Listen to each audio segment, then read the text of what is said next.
Hey y'all, I got a lot to say about Nettle and Bone. A 2-page spread to be exact, and my phone has less than 15% charge. So I'm going to see if we can get through this sucker. This is a weird book. It is atmospheric. There's a journey that she goes on. She has to complete these tasks in order to get the help of this witch woman to help save her sister from her abusive husband, who happens to be a king. And she keeps popping out them babies like it is the end of the world, and she gotta be pregnant to survive, which she kind of does, because her husband's abusive, and the only time he don't hit her is when she's got a bun in the oven. But that's about all I can tell you. That doesn't really spoil much. And so now I'm going to get into the actual spoils. I'm going to tell you the ins, the outs, the in-betweens of Nettle and Bone. This was recommended to me by Courtney over at Tangible Reads. So definitely go check her out. I'm doing a deep dive on her channel. I'm reading the book she suggests, and I'm going to give you the rundown. All right. So today we're going to be talking about Nettle and Bone. I hope you're ready. I'm ready. Let's do this before the phone dies, because it will. This was quite a book. This was quite a book. What? Quite a book.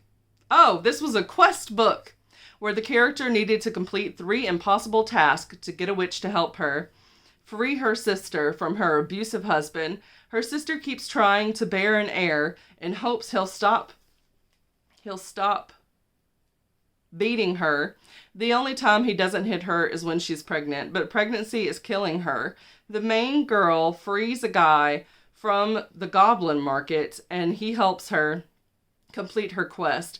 The abuser was cursed by what seemed to be a blessing by a fairy godmother when he was born. The girl's aunt is a fairy godmother as well, and she can do curses, but she really only ever does blessings of health. So she doesn't want to admit that she can do curses. So eventually they wind up having to kill the older grandmother to end the curse that was disguised as a blessing on the abusive king. And then they go to the castle for the christening, and the guy, which is the one that they rescued from the goblin market, kills the king, and her sister takes over as ruler since the heir is too young, because he just popped out of her coochie. So she's too young to rule the kingdom. She sentences the guy who killed him to death by putting him in a coffin alive. So burying him alive in his coffin. But the witch and her sister free him. So it's all a ruse. It's a plan so that he won't actually die, but it looks like she really delivered justice or whatever. So then they free him and they decide to leave the kingdom. The sister was smart, meaning the now regent of the country. And says that her sister had come to the coronation to alert them that something was going to happen. So no one will think that she had anything to do with the king's murder. This wasn't my favorite book, but I liked how everything came together in the end. It was really, really slow in the beginning, and I honestly thought I was going to DNF. But I'm glad I stuck it out because the end was really interesting. I just didn't like the whole quest section. I pretty much only liked once they rescued the guy from the goblin market until the end. So I like the latter part. I hope she and the guy she rescued fall in love. It seemed like they were heading in that direction.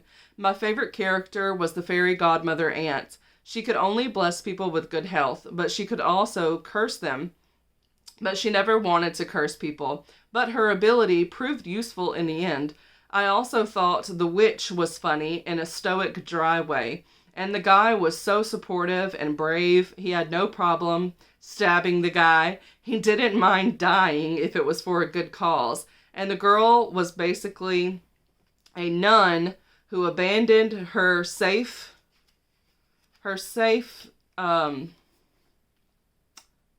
something, rock. I don't know what this is.